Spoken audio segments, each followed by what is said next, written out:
Oke, jadi kali ini kita membahas SolidWorks Simulation Design Optimization, di mana fokusnya pada fitur design study.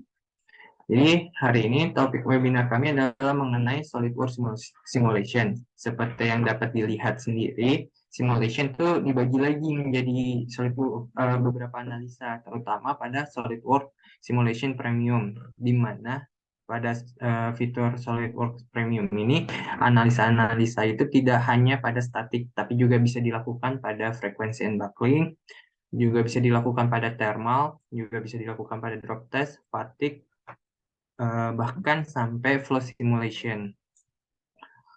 Namun, pada hari ini kita akan berfokus pada optimization, khususnya optimization dengan design study, di mana webinar kali ini kami akan membahas apa aja itu fitur design study, apa yang bisa kita lakukan menggunakan fitur ini, dan nantinya kita akan mendemokan fitur ini dengan study case yang terjadi pada suatu 3D modeling atau part yang sudah didesain. Oke. Desain study sendiri itu apa? Desain study itu melakukan simulasi berdasarkan data yang didapat dari variabel desain yang berbeda, di mana secara langsung dapat meninjau hasilnya menjadi desain yang terbaik. Di mana suatu model atau part yang didesain pada SolidWorks akan dianalisa dan dimodifikasi lagi seperti dimensinya, konfigurasinya, dan parameternya. Kemudian, masing-masing dari variasi variabel desain tadi akan disimulasikan dalam kombinasi variabel-variabel desain lainnya, sehingga kita dapat paham atau memahami desain atau model yang kita buat dan membuat keputusan yang lebih tepat ketika mendesain dan melakukan pengembangan pada model yang dibuat pada SolidWorks itu. Jadi apa aja sih yang bisa kita lakukan dengan desain study ini? Dengan menggunakan desain study, Anda dapat melakukan beberapa hal, seperti salah satu manfaat utama dari desain study adalah kemampuannya dalam mendefinisikan beberapa variabel menggunakan simulasi parameter atau variabel global. Hal ini memungkinkan desainer untuk mengeksplorasi berbagai skenario dan hasil dengan menyesuaikan variabel yang berbeda, dan dapat menghasilkan desain yang lebih optimal dan efisien. Selain mendefinisikan variabel tadi, studi desain juga dapat menentukan sebagai batasan dengan menggunakan fitur sensor yang dapat membantu memastikan bahwa desain memenuhi persyaratan atau standar yang kita tentukan. Kendala dapat didasarkan pada faktor-faktor seperti ukuran, variabelnya tadi, ukuran, berat, atau kinerja, dan dapat disesuaikan seperlunya untuk mencapai hasil yang kita inginkan. Terus aspek penting lainnya dari studi desain adalah kemampuan dalam menentukan beberapa goals, mengevaluasi pilihan desain yang berbeda berdasarkan kriteria tertentu, di mana dapat membantu kita sebagai desainer mampu mengambil keputusan tentang pilihan desain mana yang paling bagus atau yang paling baik dicapai. Adapun contoh masalah yang dapat diselesaikan dengan menggunakan studi desain adalah meminimalisirkan massa atau mengecilkan massa dalam sebuah part. Ini dapat dicapai dengan menggunakan variabel seperti densitas dan dimensi model.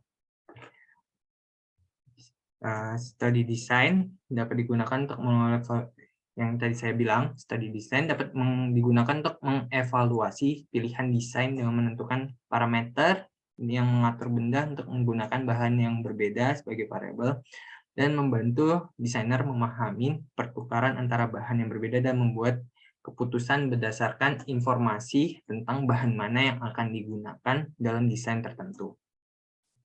Baik, di sini ada contoh case study-nya, di mana di sini ada knob dalam sebuah klem, ya kan, alat menjepit. Di sini goals-nya kita, tujuannya kita adalah meminimize atau mengecilkan massa dari si knob ini. Jadi yang kita bahas adalah part knob-nya ini. Dengan mendefinisikan model dimension dan menjadikan safety factor-nya menjadi batasan kita. Safety factor-nya 2. Dengan boundary condition-nya atau loads yang diberi pada knobs-nya ini itu 50 Nm. Adapun desain-desain parameternya, desain parameter yang kita ubah atau yang bisa dapat kita ubah yaitu rib thickness-nya, ketebalan dari rusuk-rusuk dari desain si knob ini, terus cylinder height, ketinggian dari silindernya, ini yang 15, lalu ada cut depth, kedalaman dari knob tadi, dan diameter 2 mili sampai 9 mili. Yang tadinya cuma 2 mili. Oke, mungkin lebih mudahnya langsung saja saya demokan dulu. Bentar.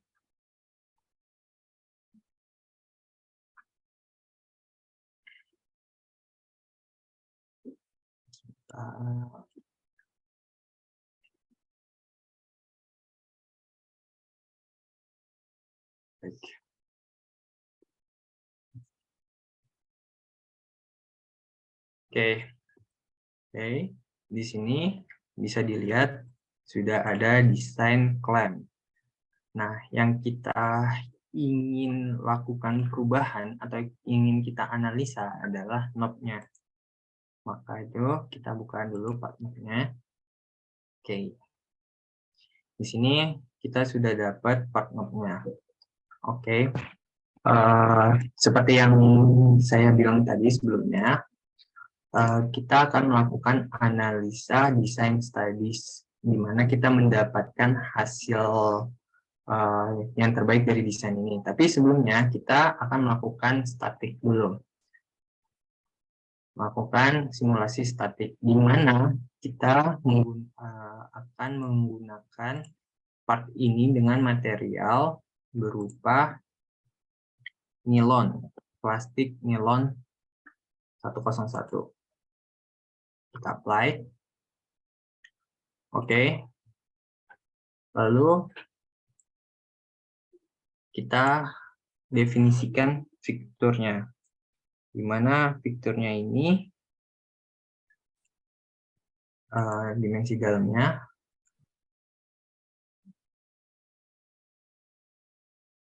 dan acuannya adalah aksisnya. Oke.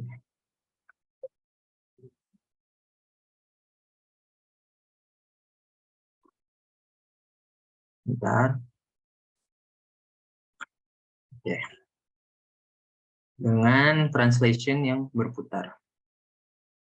Oke. Selanjutnya yang bisa kita lakukan adalah kita tambah kembali fiturnya. Kita taruh di sini. Fix geometri dengan AdSense, use reference sebagai geometrinya, dan menggunakan aksis dengan translation yang horizontal ini. Oke. Kita checklist. Yang terakhir adalah kita mendefinisikan loads-nya. Loads-nya tadi torsi. Kita definisikan pada sisi-sisi terluar yang menjadi handle atau yang berkontakan langsung dengan tangan kita. Di mana loads-nya ini total sebesar 50 Nm.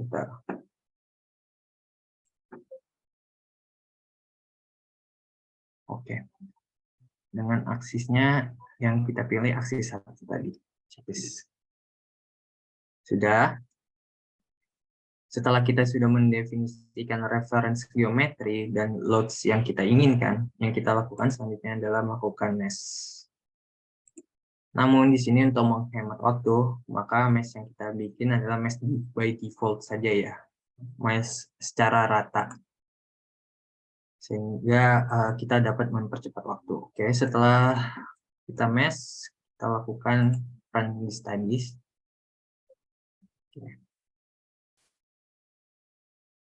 Di mana kita berhasil mendapatkan vonisesnya berupa 23,4 MPa, 23,4 Newton per milimeter persegi. Nah, karena yang tadi kita bilang sebelumnya, kalau kita ingin mengubah atau mengecilkan masanya ini, minimize the mass, tapi kita tetap mempertahankan faktor of safety. Jadi kita bisa lihat juga di sini faktor of safety-nya atau safety faktornya itu 2,6. Kita ingin mempertahankan safety faktornya tetap di atas 2, namun kita ingin mengecilkan masanya. Maka dari itu kita di sini menggunakan fitur study, di mana fitur itu disebut dengan design study. Oke, kita pilih fitur design study tadi. Nah, dalam desain study ini, kita akan diperintahkan untuk mendefinisikan variabel. Nah, variabel ini yang saya bilang tadi, variabel-variabel itu berupa dimensi-dimensi dari yang bisa kita ubah di dalam desain kita tadi. Oke. Kita menambah parameter-parameter variabel tadi.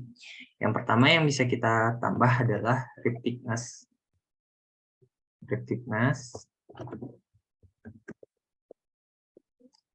Oke, yang rip thickness itu adalah ketebalan dari rusuk si knob-nya ini. Nantinya rusuk si knob-nya ini akan diubah-ubah atau berubah sesuai dengan analisa dari SolidWorks tadi. Oke, selanjutnya ada cut depth, mana cut depth itu adalah ketebalan dari atau potongan dari kedalaman dari potongan ini, coakan dari si knob-nya ini ke dalam yang 1 mili. Selanjutnya adalah cylinder height. Kita tulis seal biar singkat saja, HT cylinder height. Oke, cylinder height itu adalah ketinggian dari silinder si knob-nya ini tadi. Dan yang terakhir yang bisa kita ubah adalah cut diameter. Diameter adalah lubang yang ada di atas ini. Oke, apply. Nah, di sini setelah semuanya sudah kita masukkan parameter-parameter tadi, variabel tadi bisa kita ubah-ubah kembali. Di sini kita pilih yang range karena kita membutuhkannya range saja, tidak perlu menambah stepnya. Dengan tadi kan ketebalannya ini 3 mili ya, 3 mili. Nah, di sini kita mau variasikan ketebalannya itu 2 mili minimal hingga 4 mili. 4 mili. Oke. Nah, parameter-parameter yang tadi sudah ditambah atau didefinisikan di bawah ini. Jadi kita tinggal mengklik selanjutnya cut diameter. Kita pilih kembali yang range tadi, di mana minimal cut diameternya itu awalnya 2 mili. Nih, 2 mili. Kita mau definisikan minimal 2 mili hingga kita bikin 9 mili. Oke. Selanjutnya height-nya atau cylinder height-nya kita menggunakan range lagi. Yang awalnya originnya adalah 15 mili. Kita ingin dia kita definisikan dengan minimal 11 hingga maksimalnya 15. Oke. Yang terakhir adalah cut depth-nya. Di mana cut depth-nya ini tadi 1 mili dengan maksimal 10. lagi-lagi kita menggunakan range. Nah, selanjutnya yang bisa kita lakukan adalah menentukan batasnya atau constraint dari analisa desain study ini. Constraint-nya itu sama seperti tadi, sebenarnya kita tinggal add sensor dan pilihannya ini. Kebetulan karena ini sudah ada, maka yang kita pilih adalah factor of safety, di mana yang kita pilih adalah is greater than, melebihi dari minimal 2. Jadi dia melebihi dari 2.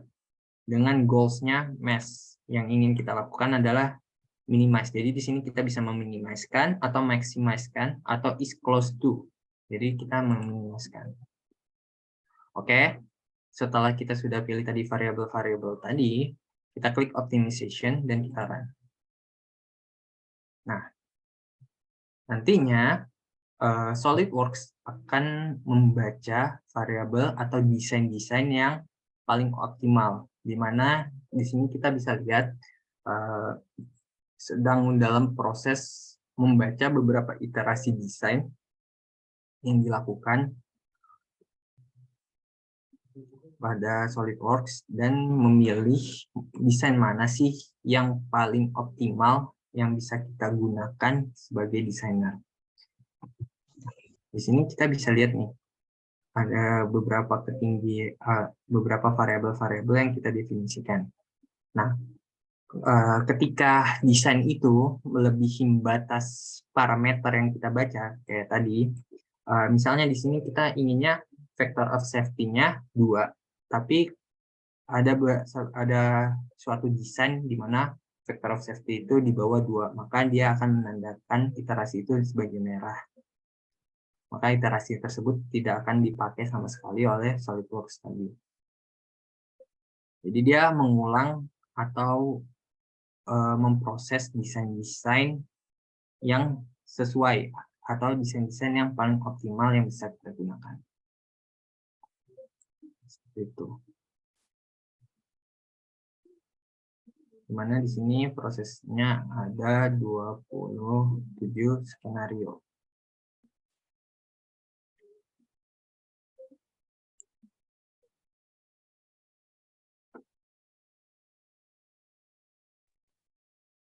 Kita tunggu prosesnya.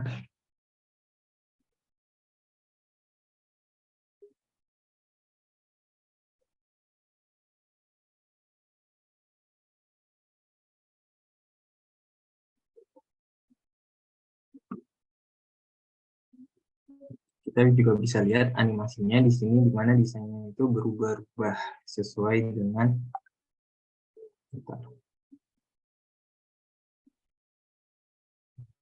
animasinya berubah-ubah sesuai dengan desain yang terjadi pada saat itu.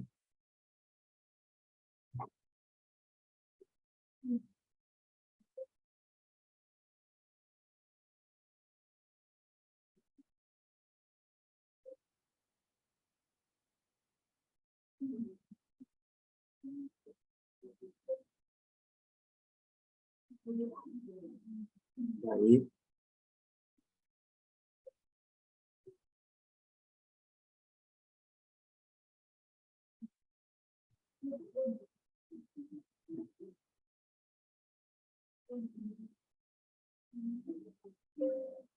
Oke. Nah, setelah proses tadi diselesaikan, kita dapat melihat desain optimalnya. Nah, di sini kita bisa melihat hasil dari factor of safety atau safety factor tadi, yaitu 2,1, di mana optimalnya itu rib thickness-nya berubah yang tadinya inisial awalnya 3 mm menjadi 2,8, yang awalnya cut diameternya itu 2 mm menjadi 8 mm, lalu awalnya ketinggiannya 15 mm menjadi 11 mm, dan cut depth-nya yang tadinya 1 mm menjadi 8 mm. Jadi di sini hasil yang paling optimal yang kita bisa dapat adalah dengan safety factor 2,1 atau lebih tepatnya 2,098 dengan gramnya yang berhasil turun atau masanya yang berhasil turun dari 49,8 gram menjadi 35,2 gram. Oh, kok ini dibunuh aku? Ya, begitu. Oke. Kita kembali lagi ke PowerPoint-nya. Nah, di sini desain study tidak hanya mampu melakukan desain study yang berasal dari static load saja, tapi juga bisa mengoptimalisasikan pada hasil dari loads dari thermal. Jadi dia tidak hanya statik, tapi juga bisa mensimulasikan atau menganalisa desain terbaik yang sesuai dengan hasil thermal. Di mana di sini ada contohnya heatsink yang digunakan pada lampu LED untuk meminimaliskan atau meminimalisirkan panas yang terjadi pada lampu LED. Yang menjadi goals-nya adalah kita akan mengoptimasikan desain dari heatsink ini untuk mengecilkan masanya, tapi tetap mempertahankan temperaturnya di bawah 76 Celcius derajat. Jadi temperatur permukaannya ini tetap di bawah 76 Celcius derajat. Dengan boundary condition-nya, di mana external convective condition-nya itu 8 watt per meter persegi kali Kelvin, dan book temperaturnya 308,15 Kelvin, 308,15 Kelvin derajat. Dan internal convective condition-nya 4 watt per meter persegi kali Kelvin dengan book temperaturnya 323,15 derajat Kelvin dengan heat flux dari 2000 watt per meter persegi. Adapun desain-desain parameter yang bisa kita ubah adalah jumlah dari siripnya, terus panjang dari atau kedalaman dari siripnya, lalu ketebalan dari siripnya ini, fillet dari siripnya, dan tinggi dari siripnya ini. Oke. Langsung saja mungkin biar mudah dipahamin, kita lihat dari SolidWorks-nya. Oke. Misalnya di sini saya sudah memiliki desain dari si heatsink tadi. Dari heatsink tadi, material yang kita gunakan adalah alloy, aluminium alloy, aluminium 1060 alloy. Oke, kita apply close. Adapun kita beri thermal loads-nya tadi yang seperti kita lihat pada case-nya atau study case-nya, di mana eksternalnya kita langsung saja klik semuanya. Biar lebih ringan, briefing kita matikan. External loads-nya semuanya kecuali yang di dalam ini yang berhubungan dengan aku, itu memiliki konveksi koefisiennya sebesar 8 watt per meter persegi kali Kelvin dengan book temperaturnya itu 308,15 derajat Kelvin. Oke. Selanjutnya konveksi pada dalamnya itu sebesar 4 dengan group ambientnya 323,15 derajat Kelvin. Kita matikan saja ininya, previewnya biar lebih mudah atau lebih ringan. Dan yang terakhir adalah heat flux-nya yang dihasilkan dari lampu LED, berarti yang di dalam sini itu sebesar 2000 watt per meter kubik. Per meter persegi. Oke, setelah sudah kita mesh, kita create mesh dengan mesh by default saja biar mempercepat waktu. Sudah, lalu kita run. Oke. Jadi di sini kita dapatkan hasilnya itu 64,3 derajat Celcius. Oke. Namun di sini kita tahu beratnya tadi, kita ingin meminimalisirkan berat dari barang ini atau benda ini, namun tetap mempertahankan temperaturnya di bawah 76 derajat Celcius. Maka dari itu kita menggunakan fitur tadi, design study. Oke. Nah, kebetulan di design study ini kita tidak perlu menambah add parameter lagi karena sudah ada filenya. Jadi untuk mempersingkat waktu kita hanya mengubah variabel-variabel yang kita inginkan. Dari sini kita bisa mengubah fin fillet-nya atau fillet dari siripnya ini yang sebesar radiusnya itu kita ingin 2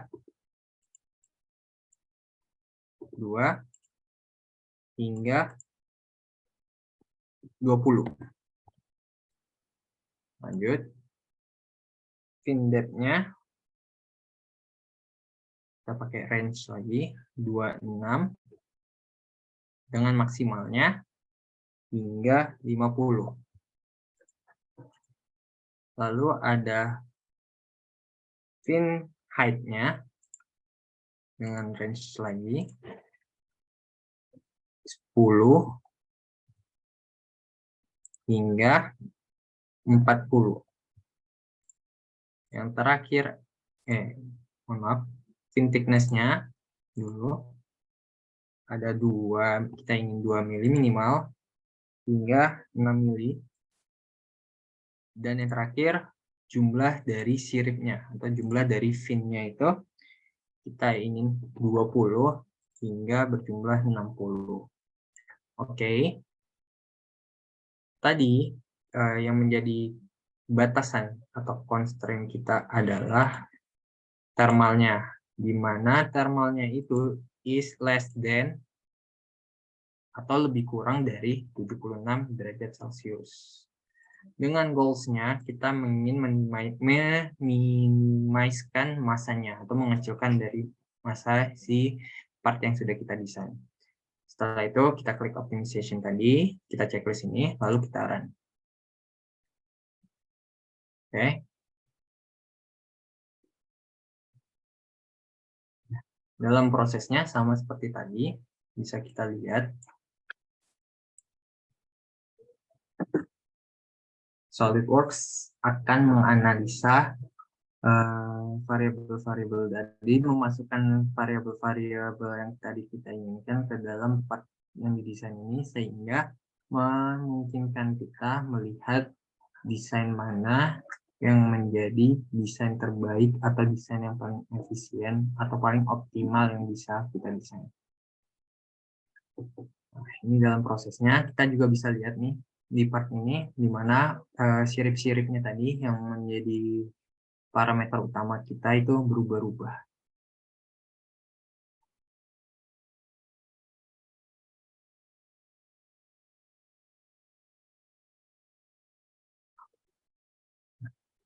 Di sini kita lihat nih ada beberapa iterasi desain yang dimana dia tidak sesuai dengan batasan atau constraint yang kita tentukan, di mana constraint-nya itu di bawah 76 derajat Celcius yang diwarnakan merah ini.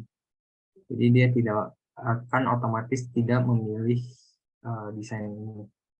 Dia akan mewarna merahkan desain ini karena dia telah melewati batas yang kita tentukan tadi, walaupun beratnya berhasil diturunkan.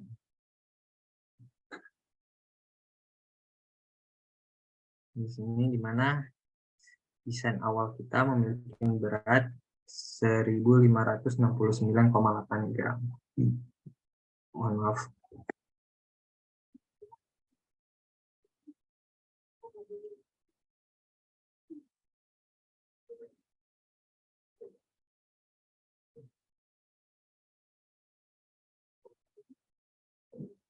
Baik.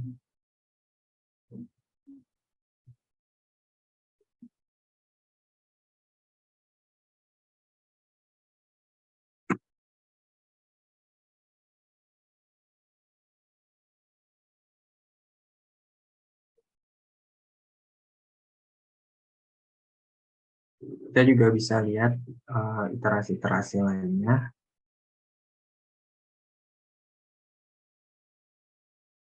Proses iterasi ini hingga ke 41 iteration.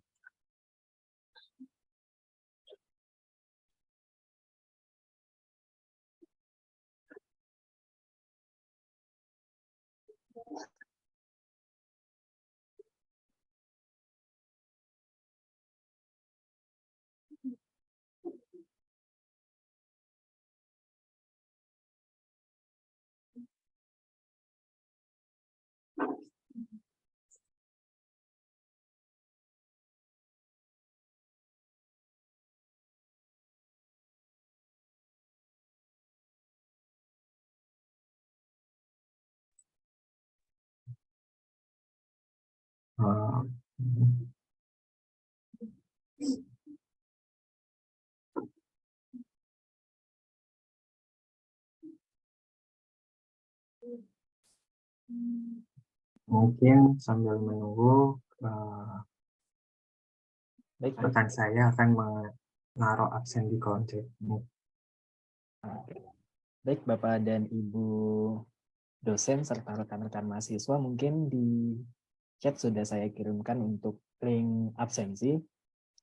Bisa diisi mungkin untuk Bapak, Ibu dosen, serta teman-teman mahasiswa semuanya. Terima kasih.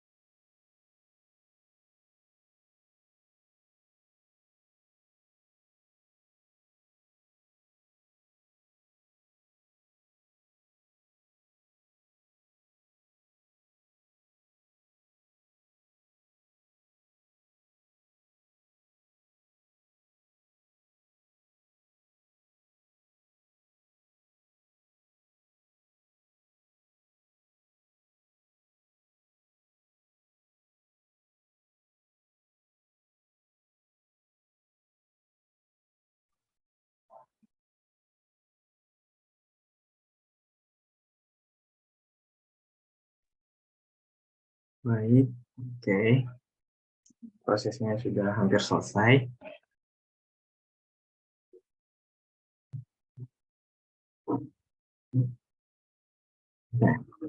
Nah, setelah selesai, kita bisa lihat lagi kembali hasil dari thermalnya tadi. Di sini, setelah SolidWorks menganalisanya, di mana nilai optimalnya yang tadinya ketebalan dari siripnya itu 4 mili menjadi 2 mili, terus jumlah dari siripnya yang tadi 60 berkurang menjadi 40, lalu filenya yang tadinya 20 tetap 20, tebal dari siripnya yang 50 berkurang menjadi 38, tingginya yang tadinya 25 tetap 25, dan kita bisa mendapatkan thermal tetap di bawah 76 dengan suhu 73,9 derajat Celcius, di mana beratnya itu berhasil berkurang dari 1569,8 menjadi 982,05. Baik. Oke. Mengenai bagaimana kita menggunakan desain study ini, di mana kita bisa memasukkan parameter-parameter variabel tadi, ini kita masukkan dan kita definisikan ke dalam SolidWorks. Nantinya otomatis SolidWorks akan melakukan iterasi-iterasi pengulangan desain yang nantinya desain itu bisa kita pilih menjadi desain terbaik untuk part kita. Nah, oke. Mungkin selanjutnya saya over kembali ke Pak Rizky. Terima kasih.